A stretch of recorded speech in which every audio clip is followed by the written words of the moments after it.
네, 오후 2시로 예정돼 있던 본회의가 취소가 됐습니다. 박병석 의장, 여야 원내대표에 원구성 합의해달라는 메시지를 전하고 있는 상황이죠. 미래통합당의 입장 좀 듣겠습니다. 조경태 의원을 연결합니다. 안녕하십니까? 네, 안녕하세요. 저 조경태 의원입니다. 예, 오늘 본회의 취소됐잖아요. 네네네. 취소된 것 같습니다. 이 박병석 의장의 결정 어떻게 보고 계십니까? 글쎄요, 뭐 당연한 결정이라고 생각을 하고요. 예. 어쨌든 원구성에 있어서 의장의 역할이 중요함에도 불구하고 네. 그동안에 의장이 이 더불어민주당 여당의 어떤 눈치 보기만 했던 부분에 대해서는 상당히 유감스럽다 이 말씀 드리겠습니다. 예. 좀 구체적으로 보겠습니다. 이번에 본회의를 연결한 이유가 야당의 원내 지도부 공백을 감안했다 이렇게 밝혔습니다. 지금 주호영 원내대표는 계속 칩거 중이신가요? 글쎄요, 그거는 직접 한번 물어보시면 안 되겠습니까? 전화를 잘 안 받는다는 얘기가 계속 들려가지고요.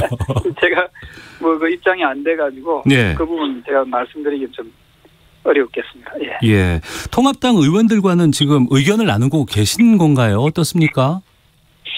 그래서 그 부분도 제가 말씀드리기에는 조금 어려운 상황이네요. 예. 본인이 아니니까 당사자가 아니지 않습니까? 제가. 예. 주호영 원내대표의 의지도 중요하겠습니다만 통합당 의원들의 입장도 있을 것 같은데 좀 복귀를 촉구하는 상황이신가요? 아니면은 그 집거 중인 상황 그냥 인정한다는 의미신가요?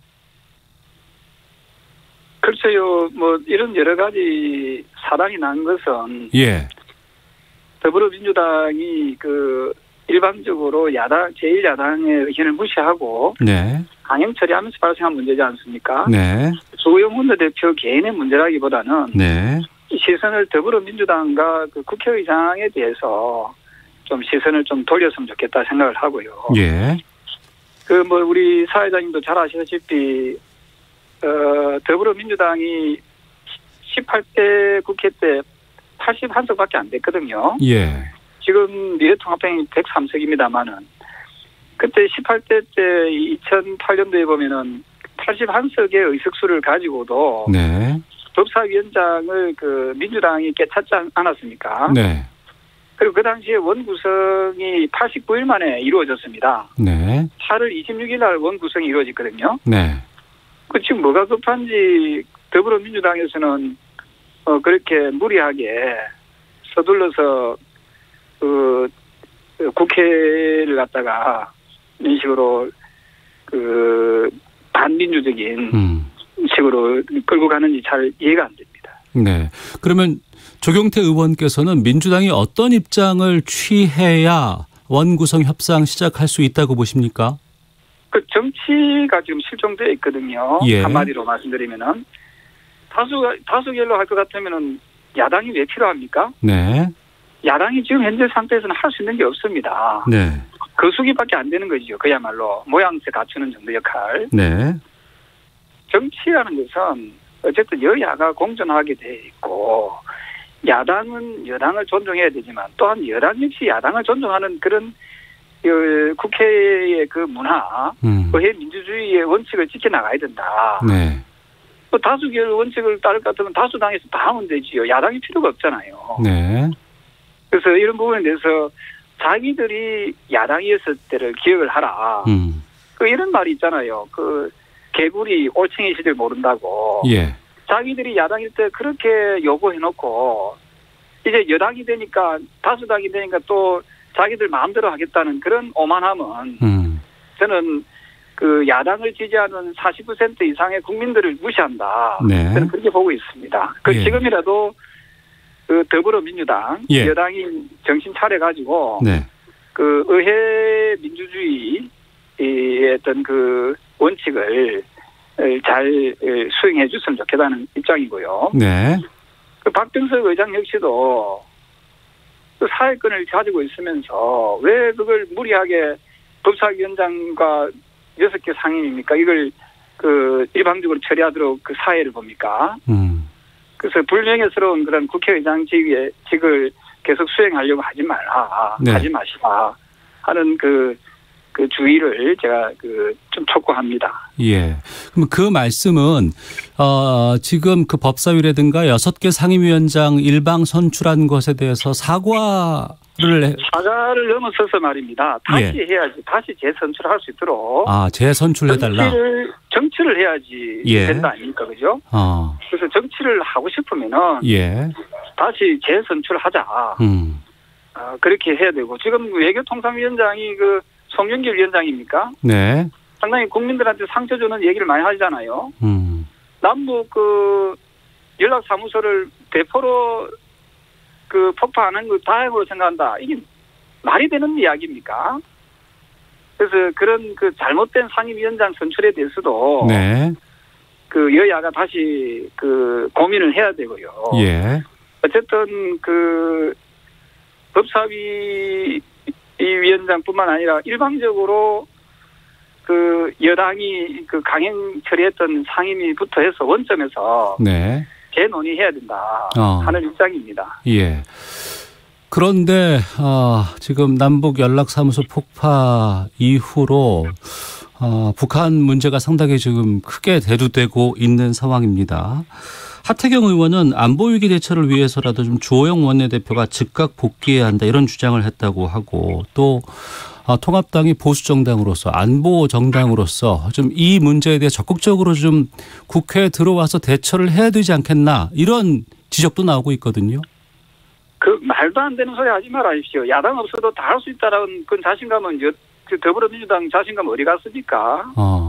그리고 북한이 대한민국 대통령한테 겁먹은 개라는 소리하고 또 우리나라를 서울 불바다를 만들겠다 하고 우리 국민을 찢어버리겠다 또 개 XX라는 말도 쓰고 국수 처먹으라는 소리도 듣고 이 대한민국 국민을 겁박하고 있는데도 더불어민주당 여당에서는 어떤 의견들이 나오고 있습니까? 판문점 선언을 갖다 국회 비준해야 된다는 이야기를 하고 또 대북 전단을 못하도록 또 하는 결의안을 법을 만들어야 된다는 이야기를 하고 이 말이 되는 겁니까? 예? 그래서 정부 여당이 말도 안 되는 그런 이야기를 하면서 종전선언을 또 하자는 또 이야기도 하고 말이죠. 예? 북한은 지금 전쟁을 준비하겠다고 하는데 예? 이게 지금 더불어민주당 여당에서 하는 말들 아닙니까? 예. 그러면서 안보를 운운합니까? 안보를 운운할 자격도 없는 정당에서 안보를 운운한다? 지나가는 소가 웃을 일이지요. 어떻게 생각하십니까? 그러니까 그 입장을 이 시국에 그래 종전선언 하자는 게 우리 사회자님 입장에서도 옳다고 주장이라고 생각하십니까? 제가 말씀을 드렸던 것은 이제 통합당이 그동안 보수정당으로서 또 안보를 지키고자 하는 그런 입장을 많이 주장해온 입장이기 때문에 이분이 통합당이 지금 외교안보 특위를 가동한 것으로 알고 있습니다. 박진 의원이 위원장을 맡고 있고 이 외교안보 특위에서는 어떤 일들을 주로 하실 예정이십니까? 주로 지금 말씀 주신 대로 왜 북한이 저런 식으로 강성으로 강수를 두느냐 하는 것도 분석을 제대로 해야 된다고 보고 있고요. 예. 저는 비단 대북 전단만 가지고 저렇게 나오는 것은 아니라고 생각합니다. 여러 가지 우리 정부에 대한 우리나라에 대한 불만들이 있겠죠. 예. 그래서 이런 부분에 대해서 저는 재점검해야 된다고 보고 있고요. 또한 지금 현재의 문재인 정부와 여당 더불어민주당이 하고 있는 대북 정책을 저는 전면 재수정해야 된다는 입장입니다. 그래서 미국이나 또 우리 기타 주변 국가와의 어떤 외교력을 최대한 높일 수 있도록 외교 그리고 또 안보 부분에 대해서도 우리나라가 과연 북한에 맞서서 싸울 수 있는 힘이 있는지 북한이 지금 현재로 핵을 보유하고 있지 않습니까? 우리가 핵이 없는 대한민국이 어떻게 대처해 나갈 수 있는지 이러한 부분에 대해서 좀 진지한 고민 그동안에 더불어민주당과 문재인 정부가 내걸었던 외교 안보 부분을 좀 전면 재수정하는 것이 필요하다 해서 우리는 외교 안보 특위를 구성하고 있는 걸로 그렇게 알고 있습니다. 알겠습니다. 통합당 차원에서 송영길 외통위원장 사퇴 촉구 결의안도 좀 검토하고 있습니까? 그래서 지금 아까 말씀드렸던 대로 야당이 없는 상황에서 일방적으로 상임위 위원장이 지금 선출된 상태 아닙니까, 그죠? 그래서 지금 그 송영길 지금 의원이 예. 여러 가지 국민들한테 마음에 상처를 주는 그런 외교통상위원장으로서의 그 자기 없는 발언들을 많이 내놓고 있지 않습니까? 앞서 말씀드렸던 대로 남북 연락사무소를 갖다가 대포로 폭파 안 시킨 것만 해도 다행스럽다고 여겨야 된다는 식으로. 이게 대한민국 국회는 맞습니까? 예? 그래서 지금 일방적으로 상임위원장을 선출한 그 부분에 대해서 6개 상임위에 대해서는 네. 전면 원점에서 재검토해야 된다. 그런 입장입니다. 알겠습니다. 자, 미래통합당 조경태 의원과 함께 지금 원 구성 관련한 또 대북 문제 관련한 여러 가지 입장 좀 말씀 나누고 있는데요. 지금 뭐 북한 문제도 있습니다만 또 3차 추경 문제가 이번 국회에서 상당히 좀 중요한 상황입니다. 민주당은 좀 6월 통과를 위해서라도 적극적으로 임하겠다, 뭐 단독 구성도 좀 강화하겠다 이런 얘기들을 이전까지 해왔습니다. 어떻게 대응하실 계획이신지 좀 말씀 듣겠습니다. 지금 혹시 사회자님께서도 추경에 대해서 뭐 잘 아시겠지만, 네. 정부 여당은 자꾸 추경을 코로나 대책을 위한 추경이라 하지만은 코로나와 직접 관련된 그 예산은 몇 퍼센트 돼도 않는다거든요. 예. 자, 그러면은 좀 더 솔직해져야 된다는 거지요. 네. 그리고 이번에 3차 추경 역시도 수십조가 들어가는데 그게 대체적으로 국민들 빚이지 않습니까? 예. 그래서 이런 부분에 대해서 국민적 동의를 얻어야 되고 그 야당의 어떤 목소리에 대해서도 정부 여당이 솔직하게 진지하게 귀를 기울여야 된다. 네. 20대 국회도 마찬가지지만 21대 국회도 지금 정부 여당은 야당의 이야기, 야당의 목소리를 들을 생각을 조차도 하지 않고 있다는 거지요. 예. 그래서 이번 제3차 추경 역시도 저도 입장문을 곧 발표할 예정입니다만 예. 과연 3차 추경을 수십조를 빚을 내서 하는 것이 옳을지 그렇지 않은지에 대해서도 국민들께 판단할 수 있는 그런 여지를 남겨둬야 된다. 그런 네. 입장입니다. 예. 박병석 의장이 안보, 경제, 방역 이런 3중 위기 속에서 국민들께 송구스럽다. 하지만 여야가 소통하고 대화해서 꼭 합의해달라. 이렇게 촉구를 하고 있습니다. 그리고 이제 언제까지 합의라는 시한을 이번에는 밝히지 않았는데요. 혹시 중진 의원이시니까 주말에라도 일정 정도 협상은 좀 재개해야 된다고 보십니까? 아니면은 변함이 없으십니까? 제가 며칠 전에 박병석 국회의장을 만났었습니다. 예. 만난 자리에서 그 자리는 여당을 위한 자리가 아닙니다. 네. 그리고 그 자리는 국민을 위한 자리고, 예? 그리고 여야를 모두 아우르라는 그런 자리지. 네. 그 개인을 위한 자리도 아니요, 또 어떤 특정 정파를 위한 자리도 아니라는 말씀을 제가 드렸거든요. 예. 그래서 지금이라도 국회의장답게 네. 여야가 원만하게 대화를 통해서 협상을 통해서 이게 마무리가 될 수 있도록 네. 제가 18대 국회에 예를 들었습니다. 네. 예, 89일 만에 원구성이 된 적도 있지 않느냐. 그때 민주당의 의석수는 81석밖에 안 됐다. 네. 왜 지금 이렇게 의장이 돼가지고 무리하게 이런 식으로 의사를 진행합니까? 하고 제가 강력하게 항의를 했었습니다. 예.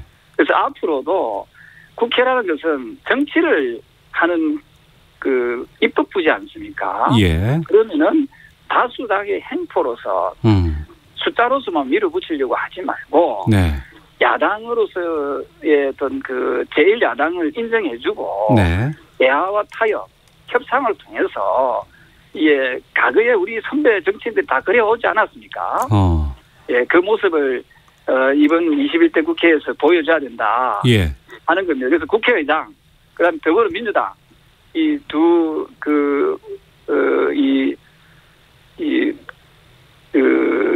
분들은 예. 세력들은 야당에 사과하고 다시 재협상하겠다 예. 하는 말씀을 꼭 주시면은 이게 정상적으로 관계가 복원될 수 있는데 어떤 물꼬가 튀지 않을까 이런 생각을 합니다. 예. 사과와 재협상 그리고 그 선출된 것을 다시 해야 된다. 이 두 가지가 선행이 돼야 되는 말씀이시네요. 우리 사회자님도 아시다시피 미래통합당에서는요, 18개 상임위 중에서 예. 법사위원장만이라도 제1야당에 달라고 했었습니다. 네. 국회의장이 누굽니까? 더불어민주당 출신 아닙니까? 네. 그렇지 않습니까? 지금 그리고 그 대통령부터 해가지고 법무부 장관도 지금 더불어민주당 출신이고 국무총리도 더불어민주당 출신 아닙니까? 네. 권력을 다 쥐고 있잖아요. 예? 그러니까 국회의 그 상임위원장 중에서 법사위원장 하나도 양보 못하는 그 집단들이 무슨 정당을 한다고 이야기할 수 있겠습니까? 네. 예? 지금이라도 우리 미래통합당에서는 그렇게 주장을 했었습니다. 18개 중 17개 너희들 다 가져가라. 다만 법사위원장 한 자리라도 대안하라. 네. 그것도 양보 못하는 여당, 정당이 무슨 의회 민주주의 협치를 한다고 말을 할 수 있겠습니까? 네. 어떻게 생각하십니까, 우리 사회자님께서는? 그러니까 그 입장을 계속해서 지금 일관되게 말씀을 해주고 계시는데요. 또 통합당 내에서도 일부 의원 같은 경우에는 좀 주요 상임위를 뭐 예결위라든가 좀 확보하자는 현실론도 좀 있지 않을까 싶기도 한데 그렇지는 않습니까? 제가 들어보니까는 더불어민주당에서 여당에서는 예. 알짜 상임위를 남겨뒀다고 이야기하는데 네네네. 그 알짜 상임위 다 가져가라는 거지요. 다 가져가세요. 가져가고 법사위원장 당신들이 이야기하는 알짜 상임위도 아닌데 왜 그걸 고수하려고 하냐 말입니다. 네. 예? 그래서 법사위는 과거의 국회의 전통대로 야당한테 야당 몫으로 남겨두라는 거지요. 네. 네? 그것마저도 다 뺏어가면서 협치를 하겠다. 그러면 우리 사회자님이 만약에 야당 입장이더라도 그거 받아들일 수 있겠습니까? 제 입장을 계속해서 여쭤보시는데 제가 거기다 말을 할 입장을. 지금 국민들이 다 지금 듣고 판단하시겠지만 예. 야당을 인정도 안 하는데 야당 보고 와서 이거라도 가져가라는 식으로 하는데 예?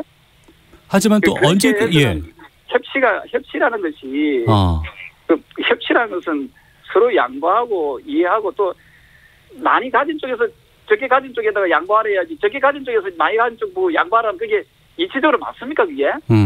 그러면 정리를 한번 해보겠습니다. 지금 조경태 의원께서 말씀하시는 것을 보면 현재까지는 박병석 의장과 민주당 쪽의 입장 변화가 없는 한 원구성에는 합의할 수 없는 상황이네요. 저한테 개인적으로 물어보시면요. 예. 이 부분은 원칙적으로 가야 된다. 예. 그리고 제대로 된 정치를 하려면은 여당이 정치력을 발휘해야 된다. 네. 정치력을 발휘해서 다시 이 정치를 복원시키려고 하는 노력을 해야 된다는 그런 입장입니다. 알겠습니다. 하지만 지금 민주당과 박병석 의장의 행보도 좀 쉽지 않아 보이는데 계속 이게 강대강으로 가게 되면은 국회가 또 실종되는 거 아니겠습니까? 그거는 모든 책임은 다수당이 정부 여당이 지고 있는 거지요. 책임을 져야 되지요. 자기들끼리 다 할 수 있다는 식으로 해서 밀어붙여가지고 강행한 거 아닙니까? 네. 그래서 그 당시에 모든 이 국회의 타행은 정부 여당이 책임져야 된다고 그때 경고를 했었지 않습니까? 네. 그래서 지금이라도 정상화를 시키기 위한 예. 노력을 여당에서 보여줘야 된다는 거죠. 야당이 보여줄 수 있는 게 없지 않습니까? 알겠습니다. 예. 자, 오늘 말씀 여기까지 듣도록 하겠습니다. 고맙습니다. 네, 감사합니다. 예, 미래통합당의 조경태 의원 연결해서 말씀을 좀 들어봤습니다. 원구성 협상 합의가 쉽지 않아 보이는데요. 5011님께서 국회가 일을 하지 않고 상임위 구성에만 여러 나라 소비하는 것 안타깝습니다. 3629님 법사위가 야당 몫이 된다면 모든 법안마다 발목 잡을까 봐 걱정됩니다. 7204님 미래통합당의 답답함도 이해가 됩니다. 하지만 구태를 답습하는 것은 국민에게 더 멀어지는 선택이 될 것입니다. 이런 의견들 보내주고 계십니다. 많은 분들께서 좀 답답함 말씀해 주고 계시네요. 이 시각 교통 상황 확인하고 헤드라인 뉴스 듣고 오겠습니다. 교통정보센터 김한나 리포터입니다. 네, 도로 위의 돌발 상황들을 주의하셔야겠습니다.